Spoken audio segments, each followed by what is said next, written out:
Imagine a world where the very fabric of reality could be bent, where a colossal warship could vanish and reappear, leaving behind a wake of unimaginable horror. This week, on Echoes of Time, we delve into one of the most notorious covert military projects of all time, the infamous Philadelphia Experiment. Welcome to Echoes of Time, where we uncover the mysteries hidden within the annals of history. This alleged World War II attempt to render a naval vessel invisible from the visual plane reportedly ended in tragic consequences, leaving many of its crew in states of profound insanity, catatonia, and in some cases, a fate far worse. On the evening of October 28, 1943, Carl Allen and his crewmates waited on the deck of their ship, the SS Andrew Furuseth. Barely 100 meters away lay the brand-new Cannon-class destroyer escort, the USS Eldridge. Just 5 minutes prior, the deck and upper workings of that vessel had buzzed with activity until the order was given for her crew to go below. Now, as she sat on the water's surface, surrounded by a multitude of other ships, she seemed almost abandoned. Allen and his crewmates speculated amongst themselves about what they were about to witness, but no one could be sure. They had only heard whispers. In any case, their mumbled conversations soon subsided as an ominous low humming began to emanate from the Eldridge. As they watched, it appeared she was beginning to smoke, but upon closer inspection, they realized a greenish haze with no apparent source was now enveloping her entire hull. It quickly expanded far beyond her superstructure, hanging in the air only a meter or so from the deck of the Andrew Furuseth. All of a sudden, there was a blinding flash of light. Moments later, Allen and his crewmates were amazed to see that while the green haze remained, the destroyer escort itself had completely vanished. As a low murmur of amazement circulated amongst them, Allen leaned over the deck railings and reached out in an attempt to penetrate the strange greenish fog before him. But rather than passing through the vapor, his hand was repelled. After several more minutes, they were surprised by another brilliant flash, which quickly subsided. To their utter astonishment, the Eldridge had now returned to her original position. Amidst an immediate barrage of orders to vacate the Andrew Furuseth and head ashore, Allen caught sight of several technicians, scientists, and Navy personnel getting into waiting launches and making their way towards the destroyer escort. To his eyes, there was now an ominous air about the vessel, a brooding silence in which she seemed almost a specter of her former self. As it would transpire, these misgivings would prove to be well placed. 43 years later, Carl Allen, now going by the name of Carlos Allende, remained haunted by the events he had witnessed at the Philadelphia Naval Yard on that cold October evening. Nearly penniless and living a reclusive existence in a quiet rural farming town, he had sadly become estranged from most of his family. Yet, few of those who had met him during those intervening years could have suspected he had been involved in such horrors. The 61-year-old exuded a warm and trustworthy demeanor towards those he encountered, but his health was now failing, with a series of increasingly regular hospital admissions having caused him to accept the likelihood of his impending demise. This realization prompted him to reach out to an investigative reporter named Jim Frazier, who agreed to meet with the former sailor at his home in Greeley, Colorado. During the course of that interview on August 14, 1986, Allende would stun the reporter with a complex series of scientific revelations. He explained how hidden elements within the U.S. military had managed to seemingly rewrite the accepted laws of physics, causing a solid steel warship to disappear completely from sight. He further claimed that in doing so, they had inadvertently teleported the vessel several hundred kilometers away to a different location. In that same conversation, he related how the experiment would have been deemed a complete success and much more if not for the tragic set of consequences that followed. For the unfortunate crew members of the USS Eldridge, it had been a complete and utter failure. With every step the technicians and escorting military personnel took deeper into the bowels of the USS Eldridge, it seemed they were being carried ever closer to hell itself. The experiment had clearly knocked out all power on the vessel, meaning they could only conduct their investigation by the light of their torches. Upon encountering the first few members of the ship's crew, it quickly became clear that the experiment had taken an awful toll on them. Several were unconscious, unable to be roused despite whatever method was applied. Others appeared frozen in place, unmoving, assuming the position they had been in at the time of the experiment. Those who were responsive were either crying out in pain or mumbling incoherently, trying to form sentences that made no sense because their words were out of sequence. As they continued their descent further into the ship's lower decks, it became horrendously clear that not all of the crew had survived. One sailor was found staring in shock at his right arm, which had somehow become fused with the bulkhead he had presumably stumbled against during the experiment. As the technicians drew closer to him, they were horrified to see that the cold, hard steel was now completely integrated with the flesh and bone of the affected limb. Another crew member was found with the lower half of his body missing, having sunken into and become fused with the metal flooring.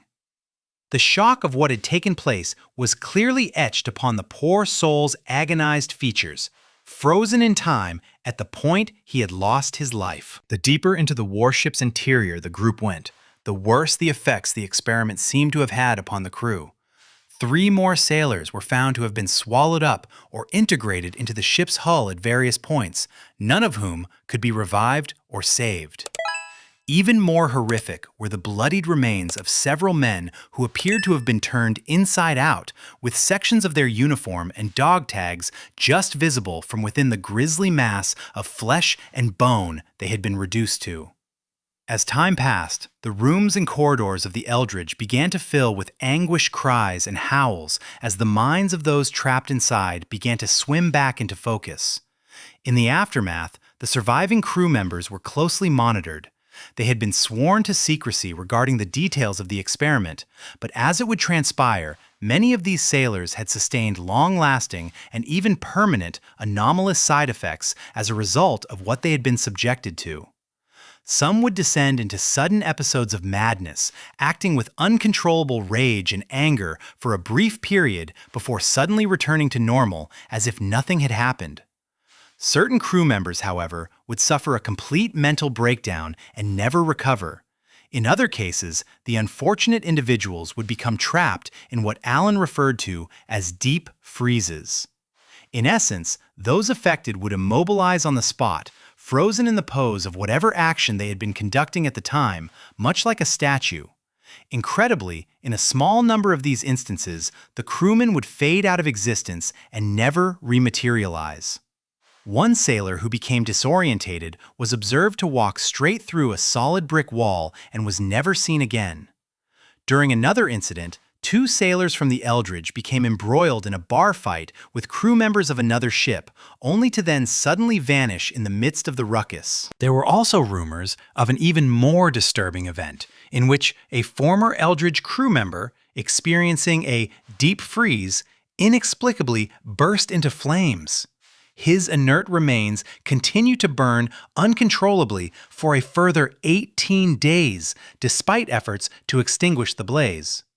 When pressed for an explanation for these terrifying incidents by Jim Frazier, Allen stated that he did not believe the torment experienced by the men was psychological. It was instead a physical side effect of the electromagnetic field they had been exposed to, which had temporarily knocked them out of sync with the rest of the world. In most cases, the simple laying on of hands by a friend or family member would somehow anchor the suffering person to reality and prevent them from fading away. But for a few unfortunate souls, this simple alleviation would not always prove successful. While Allen could not fully explain the principles behind what would become known as the Philadelphia experiment, he did provide insight as to what had been intended. He explained that the scientists involved were experimenting with an idea known as unified field theory. This concept centered on the idea that fundamental forces such as electromagnetism and gravity could be amplified via the generation of significant amounts of electricity. In the process of doing so, it was further theorized that various underlying principles and side effects of these forces would simultaneously be increased.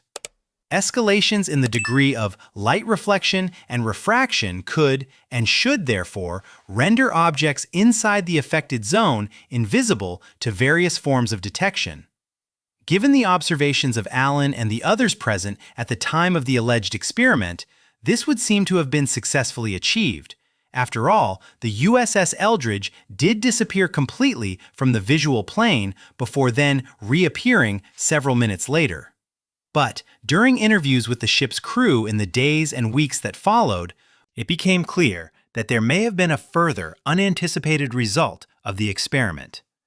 After regaining their memories, following the stresses they had been subjected to, several claimed that the ship had been teleported elsewhere in the process. During this temporary displacement, they believed they had recognized some of the features of the naval base at Norfolk in Virginia, located nearly 483 kilometers away to the south. Discreet inquiries were therefore carried out at the location, and several witnesses reported having briefly seen the USS Eldridge there on the day in question. This alluded to the astounding possibility that the electromagnetic forces which had been generated to cloak the vessel had been even more powerful than anticipated. The destroyer escort had somehow been instantaneously teleported over a long distance for a brief period, supposedly breaking every known and accepted law of physics in the process. When searching for evidence outside the testimony of Carl Allen, any investigation into the alleged experiment immediately runs into a high degree of difficulty. Official naval records show that the USS Eldridge was only commissioned in August of 1943 and spent the first 6 months of her service operating out of New York City. Interviews with surviving veterans at various reunions for the Eldridge's crew have never uncovered anyone who claims to have been involved in the incident. The ship's logs show that the destroyer escort never even docked at the Philadelphia Naval Yard during 1943 and was on a shakedown cruise of the Bahamas throughout October of that year. Similarly, the accompanying logs of the SS Andrew Furuseth show that the transport ship was also nowhere near Philadelphia at the time of the experiment. She was instead in the process of traveling between New York and Oran on the day in question, as part of the wartime convoy UGS-22. Investigations into Allen himself did verify that he was indeed a member of the Andrew Furuseth crew at that time. He would also go on to serve on several other naval vessels during the course of his military career before retiring at the end of the war. However, interviews with his family and friends paint the picture of a fantasist who had spent his entire life exaggerating his dealings and encounters with others. Over the course of several interviews he gave on the subject, it was demonstrated that he had clearly altered or embellished various aspects of the tale. At one point, when challenged by a journalist, Allen apparently admitted that he had made the whole story up as a hoax before he went on to deny this during a subsequent interview. The increasing pushback and criticism of his assertions eventually forced him to retire away from public life, living a relatively elusive and secretive existence where he refused to give any further interviews on the matter until his death in March of 1994. And yet, despite the apparent unreliability contained within Allen's testimony, it has become clear that official experiments using similar principles did in fact take place. Efforts to render ships invisible to magnetic triggers of enemy mines and torpedoes, known as degaussing, were undertaken by the Allied navies during World War II. These involved running a series of electrical cables and coils around the perimeter of the ship in order to generate a decoy, low-level electromagnetic field, an example of which can be seen aboard HMS Belfast, a World War II museum ship docked on the River Thames in central London. Official papers also seem to suggest that similar experiments were carried out by the United States Navy aboard the USS Hammond. The Hammond was an Edsall-class destroyer which was indeed based in Philadelphia at the time the events related by Allen are alleged to have taken place. Similarly, there are reports that sailors aboard the USS Timberman were adversely affected by an electricity field in further post-war degaussing experiments during the 1950s. Over the years, more witnesses who claim to have been present at the Philadelphia Naval Yard during the experiment have also come forward. These include a former sailor named Alfred Bielek, who claimed to have served aboard the Eldridge at the time and had jumped off the ship at the point the experiment was initiated. His testimony was so haunting in nature that the incident has now been cemented in lore as one of the most disturbing military experiments of all time. This has, in turn, led to suggestions that the U.S. military acted quickly to cover up the tragic events they had perpetrated, replacing the crew of the Eldridge before she saw real service and altering the logs of any and all ships that had been present. They may even have gone as far as assisting in the production of a Hollywood movie based on the subject in order to push it ever further into the realms of science fiction. There are great similarities between the alleged events of the Philadelphia experiment and those of the rumored German superweapon known as Die Glock, the bell. This only adds more intrigue to the possibility that the militaries of World War II were experimenting with forces which they could not fully comprehend and, to an extent, could not control.